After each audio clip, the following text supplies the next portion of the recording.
على رسوله الكريم أما بعد فقد قال الله سبحانه وتعالى في كلامه القديم والفرقان الحميد أعوذ بالله من الشيطان الرجيم بسم الله الرحمن الرحيم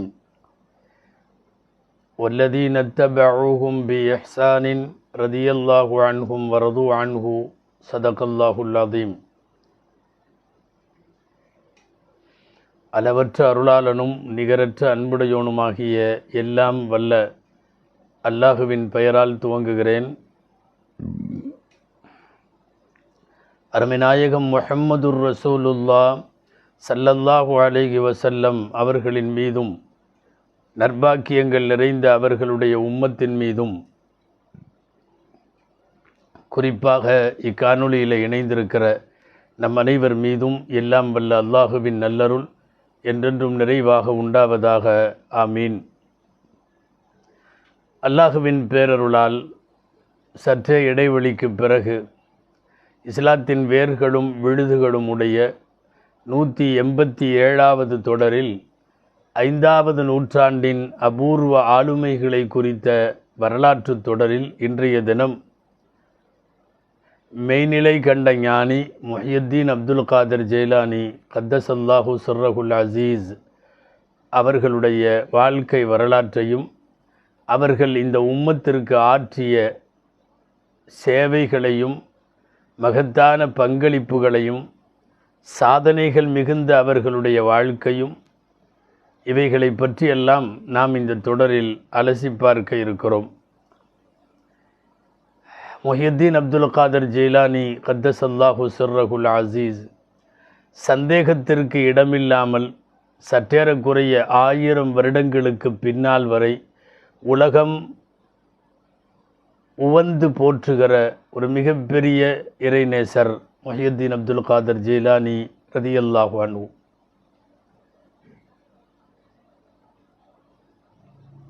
நாம் அடிக்கடி சொல்லி வருகிற கேள்விப்பட்டு வரக்கூடிய ஒரு நபிமொழி, இன்னல்லாஹ யபஅஸு லிஹாதிஹில் உம்மதி அலா ரஅஸி குல்லி மிஅத்தி ஸனா மய்யுஜத்திது லஹா தீனஹா.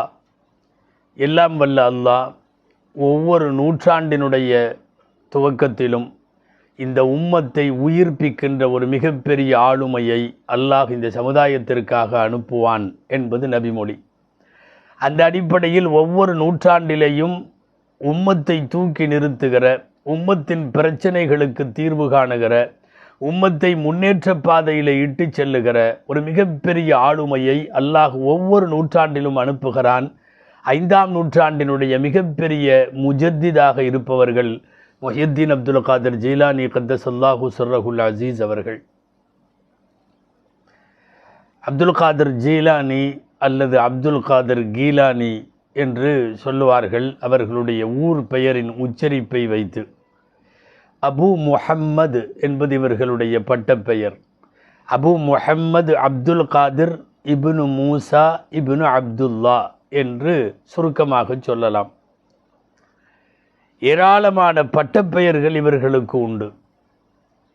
மிகப்பெரிய சூஃபியாய் வாழ்ந்தவர்கள், சட்டமேதையாய் வாழ்ந்தவர்கள், கவிஞராய் வாழ்ந்தவர்கள், துறவியாய் வாழ்ந்தவர்கள், குடும்பத் தலைவராய் வாழ்ந்தவர்கள், மிகச்சிறந்த பேராசிரியராக பேராசானாக வாழ்ந்தவர்கள், உலகத்தின் ஏராளமான லட்சக்கணக்கான முரீதீன்களுக்கு ஷேகாக வாழ்ந்தவர்கள், சூஃபிசத்தினுடைய ஒரு தனி அடையாளத்தை இந்த உம்மத்திற்கு அதனுடைய ஆழ அகலங்களோடு அதை வெளிப்படுத்தியவர்கள். இவர்களுக்கு பின்னால் வாழ்ந்த மிகப்பெரிய எழுத்தாளர்கள் அத்தனை பேரும் இவர்களை பற்றி குறிப்பிடுகிற போது தானாக இவர்களின் எழுதுகோள்கள் பணிந்து விடுகிறது.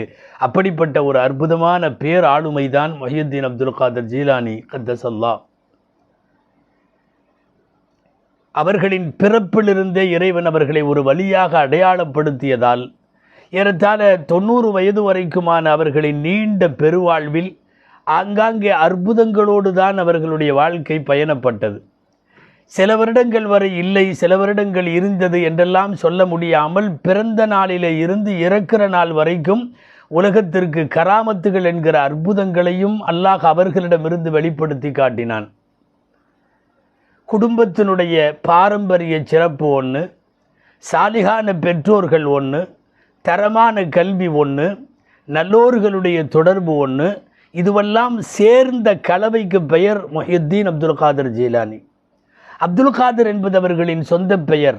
மார்க்கத்தை உயிர்ப்பித்தவர் என்று பொருளுடைய முஹியுத்தீன் என்பது அவர்களுடைய இயற்பெயரோடு கிட்டத்தட்ட சேர்ந்து விட்டது. அது சிறப்பு பெயர்.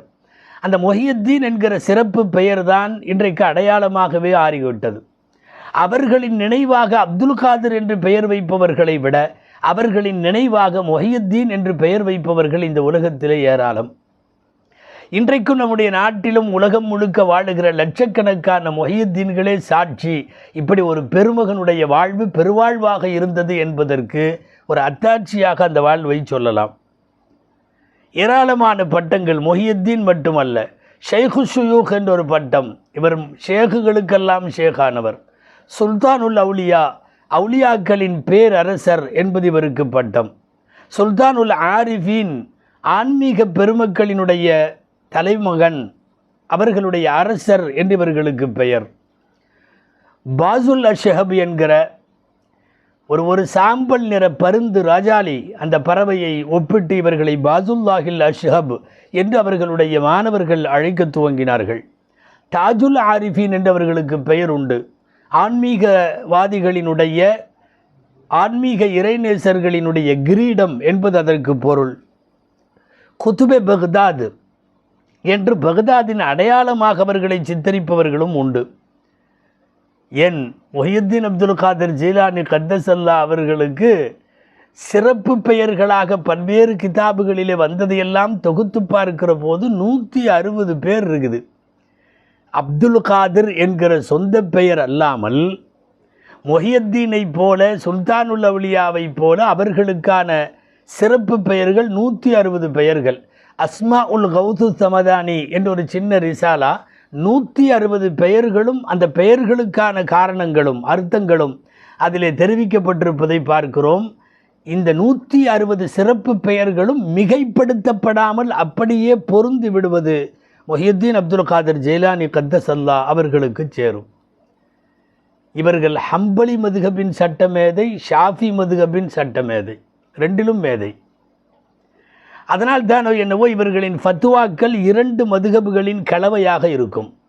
ஏன் இப்படி 2 மதுஹபுகளை எடுத்துக்கொண்டு இவர்கள் ஃபத்துவா கொடுத்தார்கள் என்கிற விளக்கத்தை நாம் இந்த தொடரின் போகிற வரிசையில் பார்க்கலாம். இப்போது தொடரின் துவக்கத்தில் இருக்கிறோம். உலகம் முழுக்க வாழுகிற காதிரிகள் என்று சொல்லக்கூடிய காதிரியா தரீகாவினுடைய அடிநாதமாய் வேராய் விளங்குபவர்கள் முஹியுத்தீன் அப்துல் காதர் ஜீலானி கத்தசல்லாஹ் அவர்கள். வம்சத் தொடர் போய் பேரற்புதமாய் பெருமானார் ஸல்லல்லாஹு அலைஹி வஸல்லத்தினுடைய வம்சமான ஹாஷிமியிலே போய் முடிவடைகிறது. ஆம், இவர்களுடைய தந்தை அலி ரலியல்லாஹு தஆலா அன்ஹு அவர்களுடைய மகன் ஹசன் ரலியல்லாஹு அன்ஹு தலைமுறையிலே வருகிறார்கள். இவர்களுடைய தாய் அலி ரலியல்லாஹு அன்ஹுடைய மகன் ஹுசைன் ரலியல்லாஹு அன்ஹு வழியாக வருகிறார்கள். அதனால்தான் இவர் ஹசனைன்களின் குழந்தை என்று இவர்களை சொல்லுவார்கள். தந்தை ஹசன் ரலியல்லாஹு அன்ஹு வழி, தாய் ஹுசைன் ரலியல்லாஹு வழி. இந்த ரெண்டும் போய் அலி ரலியல்லாஹு அன்ஹுடைய முடியும். அலி இப்னு அபி தாலிப் இப்னு அப்துல் முத்தலிப் இப்னு அப்படியே போய் ரசூலுல்லாஹ்வுடைய தொடரோடு சேர்ந்து கொள்ளும். பெருமானார் ஸல்லல்லாஹு அலைஹி வஸல்லமுடைய குல வழி தோன்றல் என்கிற சொல்லில் மிக இல்லை. ஹசன் ஹுசைன் ரலியல்லாஹு அன்ஹுமா இவர்களினுடைய இந்த உலகத்தின் மிக முக்கியமான வாரிசு ஆதார அடையாளமாய் ஹதரத் முஹியுத்தீன் அப்துல் காதர் ஜீலானி கத்தசல்லா சிர்ரஹுல் அசீஸ் அவர்கள் இருக்கிறார்கள். ரபியுல் ஆஹர் பிறை 11 ஹிஜ்ரி 470 இவர்கள் பிறப்பதாய் வரலாறுகளில் பார்க்கிறோம். பிறந்த ஊர் குறித்து கொஞ்சம் கருத்து வேறுபாடுகள் உண்டு. அந்த ஜீலான் எங்கே இருக்குது? தபரிஸ்தான் அருகே, தபரிஸ்தான் ஈரானில் இருக்கிற தபரிஸ்தான் அருகே பாரசீக நாட்டினுடைய பகுதிகளில் வடக்கு ஓரத்தில் இருக்கக்கூடிய ஒரு ஊருக்கு பெயர் ஜீலான். இவர்கள் அங்கு பிறந்தார்கள் என்று கருத்து சில வரலாற்றாசிரியர்கள் எழுதியிருக்கிறார்கள். இருப்பினும் மிக அதிகமான பேர் சொல்லுகிற, ஏன் ஏற்றமான கருத்தாக பார்க்கப்படுவது, ஏறத்தாழ பக்தாதினுடைய சவுத் சைடில் இருந்து ஒரு 40 கிலோமீட்டர் தூரத்தில், 40 மைல் தூரத்தில் பக்தாதுக்கு தெற்கே மதாயின் என்று சொல்லக்கூடிய ஊர்களுக்கு மத்தியிலே ஒரு கிராமம், அந்த கிராமத்திற்கு ஜீலான் அல்லது கீலான் என்று பெயர். அந்த ஊரிலே பிறந்தார்கள் என்பதைத்தான் சரி என்று சொல்லுகிறார்கள் பல பேர். அல்லாமா தஹபி ரஹ்மத்துல்லாஹி அலைஹி தங்களுடைய சியரிலே இந்த செய்தியை பதிவு செய்கிறார்கள் அவர்களுடைய ஊரை குறித்து. அன்பிற்குரியவர்களிடையே அவர்களுடைய தந்தை சொந்த பேர் மூசா, ஆனால் அவருக்கு பேர் அபூ சாலிஹ். அபூ சாலிஹ் என்பதுதான் பின்னாலே சிறப்பு பெயராய் அப்படியே வரலாற்றிலே பதிந்து விட்டது. அபூ சாலிஹ் என்கிறடைய இவருடைய தந்தை, அதாவது ஒரு பிள்ளை மிகச்சிறந்து விளங்குகிறது என்றால் அதற்கு தந்தை ஒரு முக்கியமான காரணம், தாயும் முக்கியமான காரணம். பெற்றோர்களின் பேணுதல் மிக்க குழந்தைகளை உருவாக்கிவிடும். அந்த வகையில் அபூ சாலிஹ் மிகப்பெரிய உலகத்தை விரும்பாத, உலகத்தோடு ஒட்டாத, ரப்பை நெருங்கிய ஒரு மிகப்பெரிய சூஃபியாக வாழ்ந்தவர்கள், ஜாகிதாக வாழ்ந்தவர்கள். அவர்களுடைய உணவு, உடை, உறைவிடம் எதிலையும் ஆடம்பரம் காண முடியாது. அதனால்தான் இவர்களுக்கு முஹிப்புல் ஜிஹாத் என்று தந்தைக்கு பெயர் உண்டு. முஹியுத்தீன் அப்துல் காதர் ஜீலானி கத்தஸல்லா அவர்களினுடைய தந்தைக்கு முஹிப்புல் ஜிஹாத், ஜிஹாதை நேசிப்பவர். ஜிஹாத்னா நீங்கள் மைதானத்தில் வாளெடுத்து கொண்டு போர் செய்கிற ஜிஹாத் அல்ல, மனதோடு போராடி மனதை வெல்லுகிற ஜிஹாத். மைதானத்தில் வாளெடுத்து கொண்டு செய்யப்படுகின்ற புனித போர் என்று சொல்லுகிற ஜிஹாதை விட நப்சோடு போராடி, ஆன்மாவோடு போராடி அந்த அறப்போரில் வெல்லுகிற ஜிஹாது தான் இருப்பதிலேயே பெரிய ஜிஹாது. நபிகள் ஸல்லல்லாஹு அலைஹி வஸல்லமுடைய வார்த்தையில் சொன்னால், அல் முஜாஹிது மன் ஜாஹத நப்ஸஹு. முஜாஹித் என்பவன், போராளி என்பவன் யார் என்றால் தன்னுடைய நப்சோடு போராடியவன். பல்வேறு ஹதீஸுகளில் யுத்த மைதானத்தில் காஃபிர்களோடு முனாஃபிக்குகளோடு சண்டை புரிகிற ஜிஹாதை சின்ன ஜிஹாத் என்றும், மனதோடு போராடுகிற போராட்டத்தை பெரிய ஜிஹாத் என்றும் குறித்து ஹதீஸுகள் வந்திருக்கிறது. அந்த அடிப்படையில் முஹியுத்தீன் அப்துல் காதர் ஜீலானி கத்தஸல்லா அவர்களுடைய தந்தை முஹிப்புல் ஜிஹாத், மனதை வென்று அடக்கி ஆண்டு ஆன்மாவை வென்றெடுப்பதிலே வல்லவர். அல்லாமா தஹபி ரஹ்மத்துல்லாஹி அலைஹி இந்த தகவலை அவருடைய தந்தை பெயருக்கு கீழே பதிவு செய்திருக்கிறார்கள். அவர்களுடைய தாய் மிகச்சிறந்த வம்சவழி தோன்றலில் வருகிற தாய். நான் ஆரம்பத்தில் சொன்னது போல் ஹுசைன் ரலியல்லாஹு அன்ஹுவுடைய தலைமுறை 8-9வது தலைமுறையிலேயே வந்து விடுவார்கள். உம்முல் ஹைர், நன்மைகளின் தாய் என்றவருக்கு பெயர். அமத்துல் ஜப்பார், ஜப்பாரான அல்லாஹுவினுடைய அடிமை பெண் என்றவருக்கு சிறப்பு பெயர் உண்டு. சொந்த பெயர் ஃபாத்திமா. அபூ சாலிஹ் ஃபாத்திமா தம்பதியினருக்கு பிறக்கிற குழந்தைதான் இந்த உலகத்தில் முஹியுத்தீன் அப்துல் காதர் ஜெயிலானி கத்தஸல்லாஹு சிர்ரஹுல் அசீஸ் அவர்கள். முஹியுத்தீன் அப்துல் காதர் ஜெயிலானி அவர்கள் அவர்களுடைய தாய் தந்தைக்கு ஏறத்தாழ கடைசியாக பிறந்தார்கள் என்று சொல்ல வேண்டும். அவருடைய தந்தையின் கடைசி குழந்தை முஹியுத்தீன் அப்துல் காதர் ஜீலானி. இவர்கள் பிறந்து சில நாட்களிலேயே அவர்களுடைய தந்தை வஃபாத்தாகிறார்கள். யார்? அபூ சாலிஹ் ரஹ்மத்துல்லாஹி அலைஹி அவர்கள். தந்தை வஃபாத்தாகிவிட்டதால் தாயை சார்ந்து இந்த குழந்தை இருக்கிறது. தாயிடம் மட்டுமல்ல, தாயினுடைய தகப்பனார் அஸ்ஸையிது அப்துல்லா அஸ்ஸௌமஇ என்பது அவர்களுடைய பெயர். அந்த காலத்திலேயே மிகப்பெரிய இறைநேசராக முஹியுத்தீன் அப்துல் காதர் ஜீலானி அவர்கள் வருவதற்கு முன்னால், நான் அவர்களுடைய தாத்தாவை, தாய் வழி தாத்தாவை பேசுகிறேன். முஹியுத்தீன் அப்துல் காதர் ஜீலானி கத்தஸல்லா அவர்களுடைய உம்மாவுடைய தகப்பனார் அஸ்ஸையித் அப்துல்லாஹி ஸௌமஇ, பெரிய ஆலிம், பெரிய இறைநேசர். அவருக்கு பிறந்த மகள் தான் ஃபாத்திமா. அந்நிய ஆணவர்களின் பார்வை அந்த பெண்ணின் மீது படாமல், அந்த பெண்ணும் யார் பார்வைக்கும் கிடைக்காமல் ஒரு பேணுதல் மிக்க பெண்ணை உருவாக்கி அபூ சாலிஹுக்கு திருமணம் செய்து வைத்தார்கள். அந்த தூய தம்பதியிடமிருந்து உலகத்திற்கு கிடைத்த அருள்மிக்க வரம்தான் முஹியுத்தீன் அப்துல் காதர் ஜீலானி கத்தஸல்லா. எனவே தந்தை இறந்ததற்கு பிறகு தாய் வழி பாட்டனாராகிய சையத் அப்துல்லா ஸௌமஇ அவர்களினுடைய வளர்ப்பிற்கு போய்விடுகிறார்கள். அவர்களுடைய தந்தைக்கு கடைசி குழந்தை என்று சொன்னேன், இல்லை, அவர்களுடைய தாய்க்கும் கடைசி குழந்தை. ரொம்ப காலம் போன கடைசியில் வயசான காலத்தில் தான் அந்த தாய் முஹியுத்தீன் அப்துல் காதர் ஜெயிலானி அவர்களை பெற்றெடுக்கிறார்கள். அன்னஹா வலதத் ஃபி சின்னில் யஸ் கிதாபில் இப்படி வருகிறது, குழந்தை பிறக்க முடியாது என்றுள்ள வயதில் அந்த தாய் குழந்தையை பெற்றெடுக்கிறாள். இப்படியும் கூட கிதாபுகளிலே வந்திருக்கிறது. உங்களுக்கு நம்புவதற்கு சிரமமாக இருக்கலாம். கிதாபிலே உள்ளதை சொல்லுகிறேன். அன்னஹா ஹமலத் ஃபி சித்தீன மின் உமுரிஹா. முஹியுத்தீன் அப்துல் காதர் ஜெயிலானி கத்தஸல்லாவுடைய தாய் முஹியுத்தீன் அப்துல் காதர் ஜெயிலானி அவர்களை கர்ப்பம் தரிக்கிற போது வயசு 60.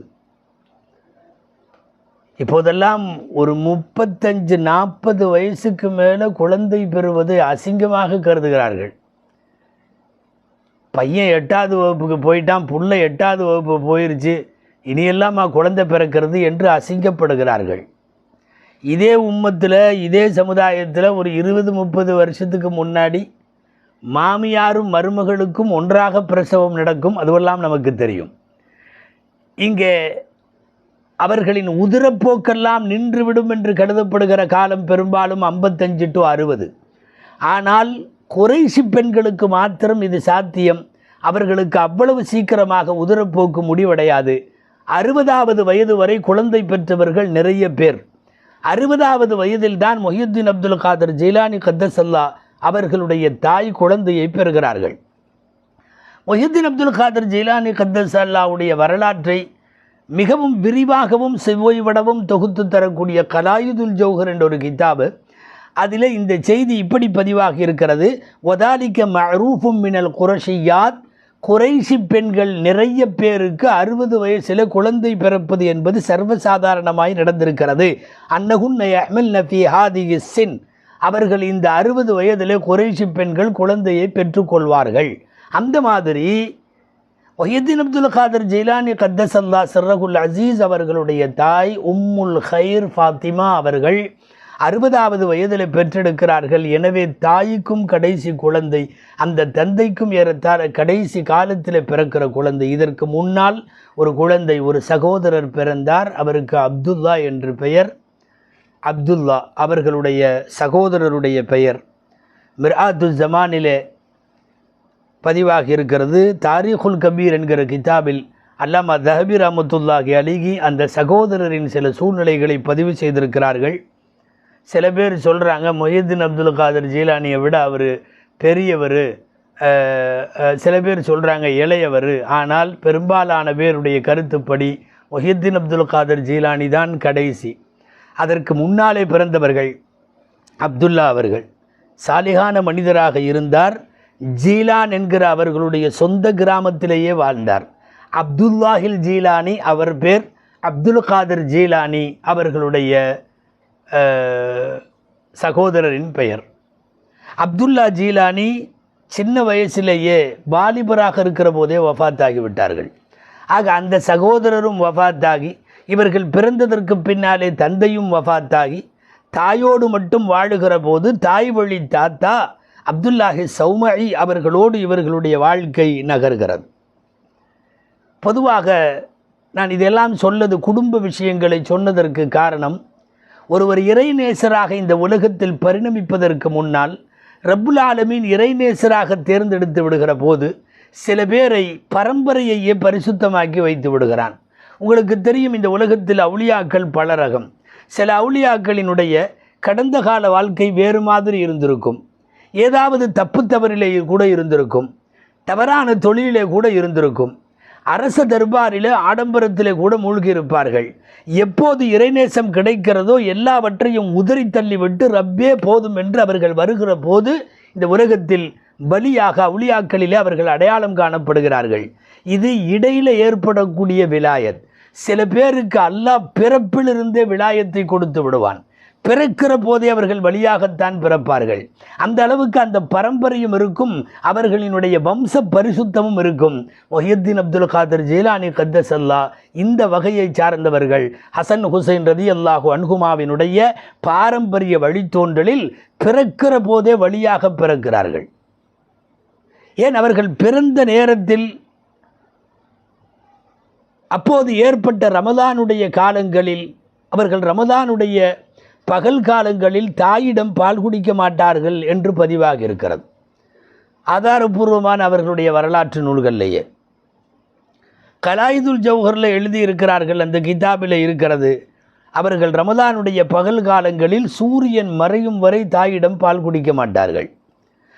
முதலாக இந்த நிகழ்ச்சி நடக்கிற போது ரமலானுடைய ஒரு பகலில் மடியிலே எடுத்து குழந்தையை வைக்கக்கூடிய தாய் சற்றே பயந்து போய்விட்டு உடனடியாக தன்னுடைய தகப்பனாரிடம் குழந்தையை எடுத்துக்கொண்டு, நானும் முயற்சி செய்து பார்க்கிறேன், மடியில் வைத்து பார்க்கிறேன், மீண்டும் மீண்டும் பகல் நேரம், இன்னைக்கு நாள் பூரா என் பையன் பால் குடிக்கலை என்று சொல்லிக்கொண்டு தந்தையிடம் தூக்கி கொண்டு வருகிறார்கள். ஃபஹமலத்துஹு இலா வாலிதிஹா அஸ்ஸையத் அப்துல்லாஹி சௌமஇ. அவர்கள் குழந்தையை பார்த்துவிட்டு குழந்தையின் சூழ்நிலையை தெரிந்து கொண்டு, நான் ஏற்கனவே சொன்னது போல் அந்த காலத்தின் மிகப்பெரிய ஆலிமாகவும் இறைநேசராகவும் இருந்தவர், குறிப்பால் உணர்ந்து கொண்டவர், அடையாளங்களால் அறிந்து கொண்டவர், அந்த தன் மகளுக்கு ஃபாத்திமாவுக்கு சொல்லுகிறார், ஃபகால லஹா லா தகாஃபி இன்ன இப்னக ஹாதா சயகூனு லஹு ஷஅனுன் அதீமுன் ஃபில் விலாயா. அம்மா, நீ பயப்படாத, கவலைப்படாத, உன்னுடைய இந்த குழந்தைக்கு இந்த உலகத்தில் விலாயத்தினுடைய வரலாற்றில், இந்த உலகத்தில் இறைநேசர்களினுடைய வரிசையில் மிகப்பெரிய அந்தஸ்து இந்த குழந்தைக்கு காத்திருக்கிறது. இது ரமலானில் சூரியன் மறையும் வரை பால் குடிக்காது, மறைந்த பிறகு மடியில் வைத்துப்பார், நிச்சயமாக அது நோன்பு திறக்கும் என்று சொல்லி அனுப்புவார்கள். அதுபடிதான் நடந்தது. ஒரு பிறக்கிற குழந்தை தாயின் கருவறையில் இருந்து வெளிவந்த காலத்திலேயே அது ரமலானினுடைய பகல் காலத்தில் பால் குடிப்பதில்லை என்றால் நாம் புரிந்து கொள்ள வேண்டும், பிறக்கிற போதே சில பேர் வலிமார்களாக பிறக்கிறார்கள். இடையில ஏற்பட்ட விலாயத்து உலகத்தில் நிறைய பேருக்கு இருக்கிறது. இவர்களை போன்ற சில பேர் தான் பிறப்பிலேயே விலாயத்தை பெற்றவர்கள். ஹதரத் முஹியுத்தீன் அப்துல் காதர் ஜீலானி கத்தஸல்லாஹு சிர்ரகுல் அசீஸ், உலகத்தில் நீங்கள் அறிஞர் பெருமக்களில் பிரபலமானவர்களினுடைய எந்த நூலை புரட்டினாலும் அவர்கள் இவர்களை பற்றி எழுத முற்படுகிற போது தப்பித்தவறி கூட தவறான வார்த்தை பதிவாகாத அளவுக்கு ஒரு பரிசுத்த வாழ்க்கையும் அபாரமான திறமைகளை கொண்ட வாழ்க்கையும் சமுதாய சேவைகளில் மகத்தான பங்களிப்பையும் முஹியுத்தீன் அப்துல் காதர் ஜீலானி கத்தஸல்லா அவர்கள் செய்திருக்கிறார்கள். இங்கே நான் ஒரு விஷயத்தை நிறுத்தி சொல்ல ஆசைப்படுகிறேன். அன்பிற்குரியவர்களே, அடிக்கடி நாம் ஒரு சம்பவம் கேள்விப்பட்டிருப்போம். அதாவது இவர்களுடைய தந்தை எங்கேயோ கடற்கரை ஆற்று வழியாக போய் கொண்டிருந்தார். கடுமையான பசியாக இருந்தது. அப்போ அபூ சாலிஹ் ஒரு ஆப்பிள் பழத்தை எடுத்து சாப்பிட்டாரு. சாப்பிட்டு முடித்ததுக்கப்புறம் அவர் யோசித்தார், யாருடைய இதுன்னு கேட்காம அனுமதி இல்லாமல் சாப்பிட்டோமேன்னு சொல்லி அது எந்த மரத்திலிருந்து விழுந்துச்சுன்னு பார்த்து அந்த தோட்டக்காரர்கிட்ட நேராக போய் உள்ளே போன உடனே இப்படி சாப்பிட்டேன் தெரியாமல் என்னை மன்னிச்சுங்கன்னு சொன்னார். வந்தவர் நல்ல இறைநேசர் என்று தெரிந்து கொண்ட அந்த இறைநேசர் என்ன பண்ணார், இல்லை நான் உன்னை மன்னிக்க முடியாது, நீ என் பிள்ளை கல்யாணம் கட்டிக்கணும், அந்த பிள்ளை கண்ணு குருடு காது செவிடு இப்படி நல்லா சொன்னார். இவர் அதற்கும் சம்மதித்தார். எப்படியாவது நீங்கள் நான் உங்கள் அனுமதி இல்லாமல் சாப்பிட்ட ஒரு பழத்திற்காக என்னை மன்னிக்க வேண்டும், இது ஹுகூகுல் இபாத் என்று சொல்லி மன்னிப்பு கேட்க திருமணமும் நடந்தது. திருமணத்தில் போய் பார்த்தால் மிகவும் அழகான பெண்மணி, மணப்பெண்ணாக இருந்தார். விவரங்களை குறித்து விசாரிக்கிற போது தவறான பார்வைகள் படாததால் அந்த பெண் குருடு என்று சொன்னேன். தவறான எந்த செய்திகளையும் காதிலே இதுவரை பிறப்பிலிருந்து கேட்காததால் அதை செவிடு என்று சொன்னேன். தப்பான வார்த்தைகள் எதையும் இதுவரை வாய் திறந்து பேசாததால் நான் அதை ஊமை என்று சொன்னேன். அவ்வளவுதான். இந்த பெண்ணை திருமணம் முடித்து கொடுத்தார். அவர்களுக்கு பிறந்ததுதான் முஹியுத்தீன் அப்துல் காதர் ஜீலானி கத்தஸல்லா என்று நாம் படிக்கிற வரலாறு.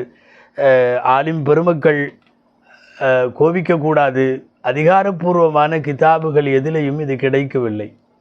தொடர்ந்து தேடிக்கொண்டே இருக்கிறேன். பல்வேறு கிதாபுகளில் இது எழுதப்படவில்லை. எழுதப்பட்டிருக்கக்கூடிய கிதாபுகளிலெல்லாம் உள்ள செய்தி என்னென்னா, அப்படியே இந்த வாக்கியா, இந்த நிகழ்வு அபூ ஹனீஃபா ரஹ்மத்துல்லாஹி அலைஹினுடைய தந்தை சாபித் அவர்கள், சாபித்து தான் இப்படி ஒரு பழத்தை சாப்பிட்டுட்டு மாமனார்கிட்ட போய் மன்னிப்பு கேட்க போனப்போ பொண்ணை கட்டி கொடுத்தாங்க.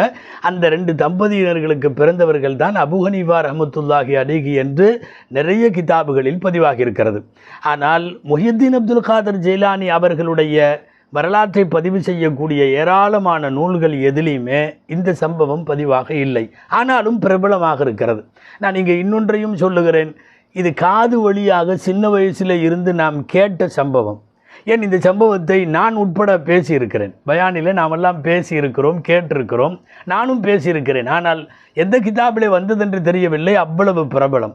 இன்றைக்கும் கூட முஹித்தீன் அப்துல் காதர் ஜீலானி அவர்களின் வாழ்க்கை வரலாற்றை எழுதக்கூடிய நூல்களில், இப்போது நாம் பார்த்த கிதாபுகளில் கலாயிதுல் ஜவுஹர்லையோ அல்லது நுஸூரத்துல் அஸ்ராரிலேயோ அல்லாமா தஹபி ரஹ்மத்துல்லாஹியுடைய வரலாற்று நூல்கள்லையோ சபுத்து இப்னுல் ஜவுசி அவர்களுடைய கிதாபுகள்லையோ அல்லாமா இப்னு ஹல்கான் அவர்களுடைய வஃபயாத்துல் அயான்லோ எதுலேயுமே இந்த நிகழ்ச்சி இல்லை.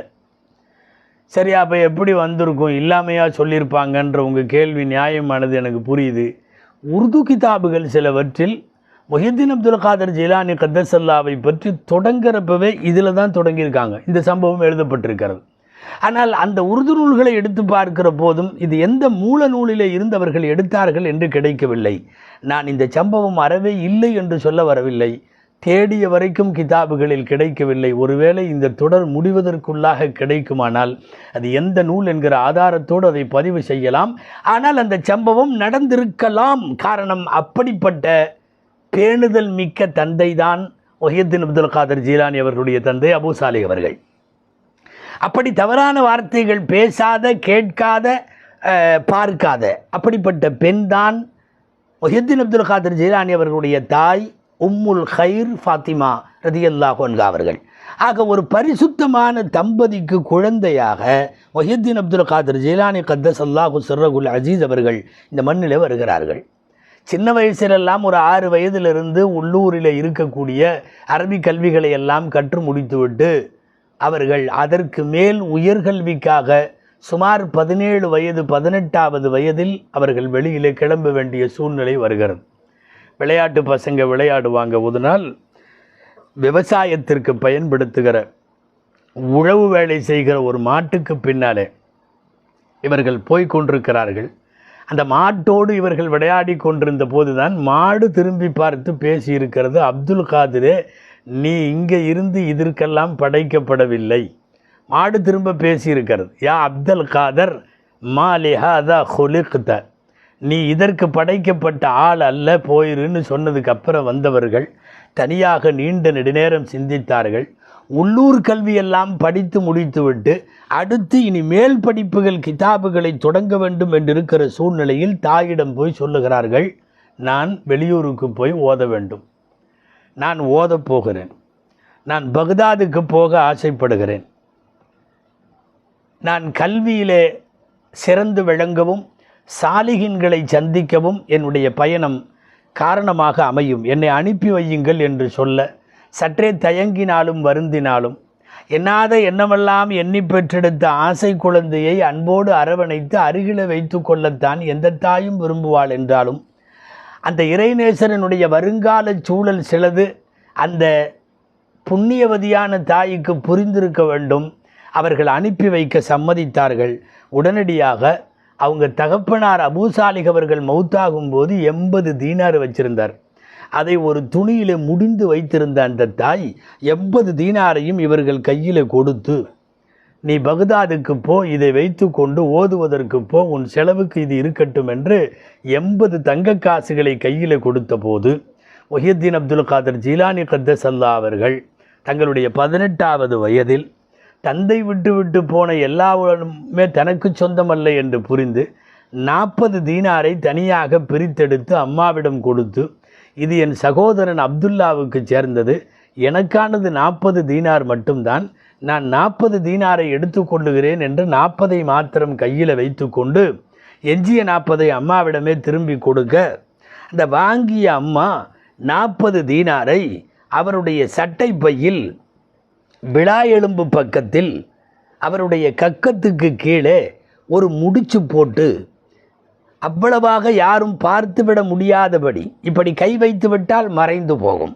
அப்படி ஒரு முடிச்சு போட்டு காசை தொங்க விட்டு 40 தீனார்களையும் ஒரு முடிச்சாய் போட்டு அனுப்பி வைத்தார்கள். போகிற போது ஒரு வார்த்தை சொன்னார்கள். இதையெல்லாம் முஹித்தீன் அப்துல் காதர் ஜீலானி கத்தஸல்லாஹு அவர்களே இதையெல்லாம் எழுதியிருக்கிறார்கள். எழுதுகிற போது அவர்கள் சொல்லுகிறார்கள், என் தாய் 40 தீனாரை என்னுடைய ஆடையின் ஓரத்தில் கட்டி தொங்க விட்டு ஆகதத்தினி அலசிதுக்கி ஃபீ குல்லி அஹ்வாலி, என் வாழ்க்கையின் எல்லா நிலையிலும் நான் உண்மை பேச வேண்டும் என்று என்னிடம் உடன்படிக்கை வாங்கி கொண்டாள் என்னுடைய தாய் என்று எழுதுகிறார்கள். உலகத்தில் இருக்கக்கூடிய பிள்ளைகளை வளர்க்கிற தாய்மார்களுக்கெல்லாம் ஒரு ஒரு ஒரு பெரிய செய்தியை முஹித்தீன் அப்துல் காதர் ஜீலானி அவர்களுடைய தாய் சொல்லித் தருகிறார்கள். ஒரு வெளியூருக்கு அனுப்புகிற ஓதுவதற்கு பையனை அனுப்பி வைக்கின்ற ஒரு தாய் சொல்லுகிற வார்த்தை, நீ வாழ்க்கையின் எந்த காலத்திலும் பொய் பேசக்கூடாது. 40 தீனார்களை கொடுத்து 18வது வயதில் அனுப்பி வைக்கிற போது முஹித்தீன் அப்துல் காதர் ஜீலானி கத்தஸல்லா அவர்கள் சொல்லுகிறார்கள், நான் பக்தாதை நோக்கி செல்லக்கூடிய ஒரு சிறிய குழுவில் நானும் போய் சேர்ந்து கொண்டேன். ஒரு வாணிப குழு போகிறது, நானும் போனேன். நாங்கள் எங்கள் ஊர் ஜெயிலானிலே இருந்து பக்தாதுக்கு செல்லக்கூடிய வழியில் ஹமதான் என்ற ஒரு இடம். நாங்கள் ஹம்தானை கடக்க முற்படுகிற போது அந்த இரவு வேளையில் எங்கிருந்தோ வந்தவர்கள் 60 பேர் குதிரை வீரர்கள் வந்தார்கள். நாங்கள் ஒரு பொட்டல் காட்டில் ஒரு வெட்ட வெளியில் குடியிருப்புகளெல்லாம் அருகில் இல்லாத ஒரு பாலை பகுதியில் நாங்கள் இருக்கிறோம். 60 குதிரை வீரர்கள் எங்களை சூழ்ந்து கொண்டு எங்களிடம் இருக்கிற பொருள்களை எல்லாம் எடுத்து கொண்டார்கள். எல்லாரிடமும் பொருளை எடுத்துக்கொண்டே வந்த அந்த கூட்டத்தில் ஒருவர் 60 பேரில் ஒருவன் என்னிடத்தில் வந்து, யா ஃபகீர் மா மஅக, உங்கள்கிட்ட என்ன இருக்குது ஏழையே, அதாவது முசாஃபிரே ஒன்றுக்காகாதவரே அப்படின்னு அர்த்தம். அந்த வார்த்தையை சொல்லி பார்க்கறதுக்கு ஏழையா ஒன்றும் இல்லாத ஒரு மாதிரி தெரியுது. உன்கிட்ட என்ன இருக்குது என்று கேட்கிறார். ஃபகுல்து இந்தி 40 தீனாரன், என்கிட்ட 40 தங்க காசு இருக்கிறது என்று சொன்னேன். அவன் லேசா சிரிச்சுட்டு, ஐனதாலிக்கல் மால், எங்கே வச்சுருக்க அந்த காசை அப்படின்னு கேட்குறார். அவர் அந்த கொள்ளை கூட்டத்தில் இருக்கிற ஒரு ஆள், ரொம்ப தெளிவாக எந்த பொய்யும் இல்லாமல் தெளிவாக முகாத்துன் ஃபி தல்கி தஹ்த இப்தி, என்னுடைய கக்கத்திற்கு கீழ் என்னுடைய அக்களுக்கு கீழ் முடிச்சு போட்டு 40 தீனார்கள் கட்டி தொங்கவிடப்பட்டிருக்கிறது என்று நான் அவர்களிடம் பதில் சொன்னேன். அவன் உடனே ஃபதன்ன அன்னி அஸ்தஹ்ஸி பிஹி, நான் அவனை கிண்டல் செய்வதாக அவன் புரிந்து கொண்டான். ஏன்னா அவன்கிட்ட எவ்வளோ காசு இருக்குன்னு ஒன்று கரெக்டாக 40 தங்க காசு இருக்குது, இதோ இங்கே கட்டி வச்சுருக்கேன் அப்படின்னு யாராவது சொல்லுவாங்களா? கிண்டல் செய்கிறான் என்று புரிந்து கொண்டு ஃபத்தரகனி வமதா, என்னை விட்டு விட்டு போய்விட்டான். கொஞ்ச நேரத்தில் மீண்டும் இன்னொருவன் வந்தான். அதே கேள்வி, ஃபக்கீரே உன்கிட்ட என்ன இருக்குது? 40 தீனார் இருக்குது. அப்படியா, எங்கே வச்சுருக்க?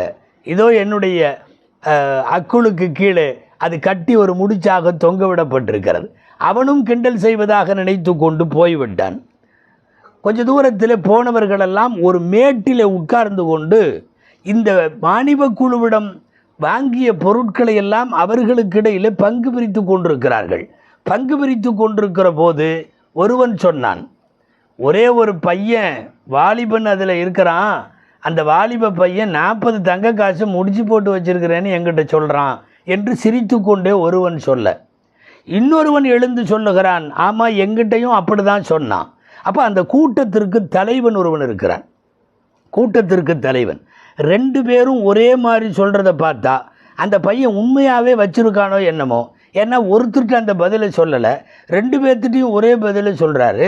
ஒரே பதில் மட்டுமல்ல, அதனுடைய அமைப்பு கூட மாறாமல் சொல்கிறாருன்னா அந்த பையனை கூட்டிகிட்டு வாங்க என்று கூட்டத்தினுடைய தலைவன் சொல்லுகிறான். போனவர்கள் நேராக கூட்டி வந்தார்கள். வந்து நின்ன உடனே அதே கேள்வி, உன்கிட்ட எவ்வளோ இருக்குது? 40 தீனார் இருக்குது. எங்கே வச்சுருக்க? என்னுடைய விழாவுக்கு இடது பக்கமாய் முடிச்சு போட்டு நான் 40 தீனார் முடிச்சால் கட்டி வைத்திருக்கிறேன். சொன்னதற்கு பிறகு சோதனை செய்யுங்கள் என்று சொல்லுகிறான். சோதித்து பார்த்தால் அப்படியே முடிச்சு போட்டு 40ம் தங்க காசுகள். அந்த கூட்ட தலைவன் கேட்கிறான், மஹமலக்கு அலா ஹாதல் இஅ்திராஃப், இந்த மாதிரி ஒத்துக்கொள்றதுக்கு நீ எப்படி முன் வந்த? உனக்கு நன்றாக தெரிகிறது, நாங்கள் 60 பேர் இருக்கிறோம், குதிரை வீரர்கள், கொள்ளை கூட்டத்தினர். வாணிப குழுவிடம் இருக்கிற காசு பணங்களை பொருட்களை எல்லாம் கொள்ளையடிக்க வந்தவர்கள் என்று உங்களுக்கு தெரிந்தும் கூட நீ எப்படி இப்படி ஒத்துக்கொண்டாய்? தெளிவாக பதில் சொல்லுகிறார்கள், இன்ன உம்மி ஆகதத்னி அல சித்கி ஃபி குல்லி அஹ்வாலி வ அன லா அகூனு ஆஹதஹா. எங்கள் அம்மா என்னை அனுப்பி வைக்கிறப்போ வாழ்க்கையில் எந்த கட்டத்திலையும் பொய் சொல்ல வேணான்னு சொல்லியிருக்குது. எங்கள் அம்மாவுக்கு கொடுத்த வாக்குறுதியை நான் ஒரு காலத்திலும் நான் எங்கள் அம்மாவுக்கு மோசடி செய்ய மாட்டேன்னு சொல்லும்போது அழுது விட்டார். தாயை நினைத்து அழுகையோ அல்லது தாய் சொல்லிவிட்டதை நினைத்து அழுகையோ, தாய் உண்மை பேச சொன்னதுனால நான் இப்படி அந்த உண்மையை சொல்லி வசமாய் இப்படி ஒரு கொள்ளை கூட்டத்திடம் மாட்டிக்கொண்டேன் என்ற அழுகையோ என்னவோ, ஒரு ஒரு ஒரு ஒரு இளவயது பையன் நான் எங்கள் அம்மாவுக்கு மாறு செய்ய மாட்டேன், உண்மையை மட்டும்தான் சொல்லுவேன்னு சொல்லிட்டு அவர் அழுது விட்டார். அழுததை பார்த்தவுடன் அந்த முஹியத்தீனை உற்று உற்று பார்க்கிற அந்த கூட்டத்தினுடைய தலைவன் ஒரே வார்த்தையில் கொஞ்ச நேரம் அமைதியாக உட்கார்ந்துருந்தான், தலையை குனிஞ்சு. திடீர்னு தலையை தூக்கியவர் அந்த கொள்ளை கூட்டத்தினுடைய தலைவர் முஹியத்தீன் அப்துல் காதர் ஜிலானியை பார்த்து சொல்லுகிறார், அந்த லம் தகுன் அஹ்த உம்மிக, நீ உங்கள் அம்மாவுக்கு கொடுத்த வாக்குறுதி பொய் சொல்ல மாட்டேன்ற அந்த ஒப்பந்தத்தை நான் ஒரு காலமும் மோசடி செய்ய மாட்டேன்னு சொல்லிட்டு உனக்கு கண்ணில் தண்ணி வருது, நீ அழுகிற. ஒ இன்னி இலா யோமி கதா ஒ இலா சனத்தி கதா அஹூனு அஹ்த ரப்பி, ஆனால் இவ்வளவு வருஷமாய் இவ்வளவு நாளாய் என் ரப்பு என்கிட்ட வாங்கியிருக்கிற உடன்படிக்கையெல்லாம் நான் எக்கச்சக்கமாக மோசடி செஞ்சிட்டனேன்னு முஹியத்தீனின் முகம் பார்த்து கொண்டே அவர் பேச பேச அவரும் அழுகிறார். கடைசியில் போய் முஹியத்தீனுடைய கையை இறுக்கமாய் பிடித்து கொண்ட கொள்ளை கூட்டத்தினுடைய தலைவன் அவர்கள் முஹியத்தீன் அவர்களே எழுதுகிறார்கள், ஃபதாப அலா யதைய, என்னுடைய கையை பிடித்து கொண்டு அல்லாஹ்விடத்திலே தௌபா செய்தார். உடனடியாக கூடியிருந்த 59 பேர் கொள்ளை கூட்டத்தை சார்ந்தவர்கள் சொன்னார்கள், அந்த முகத்தமுனா ஃபி கத்இ தரீக், வழிப்பறி கொள்ளை செய்வதில் நீதான் எங்களுக்கு முன்னோடி, வழிப்பறி கொள்ளை செய்வதில் நீதான் எங்களுக்கு தலைவன்.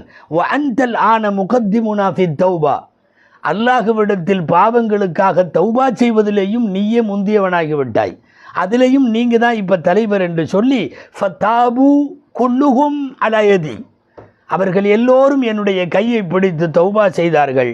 அத்தனை பேர் யார் யார் இடத்திலே அந்த வாணிப குழுவிடம் அவர்கள் பொருளை வாங்கினார்களோ எல்லா பொருளையும் திருப்பி கொடுத்துவிட்டு அத்தனை பேரும் தௌபா செய்தார்கள்.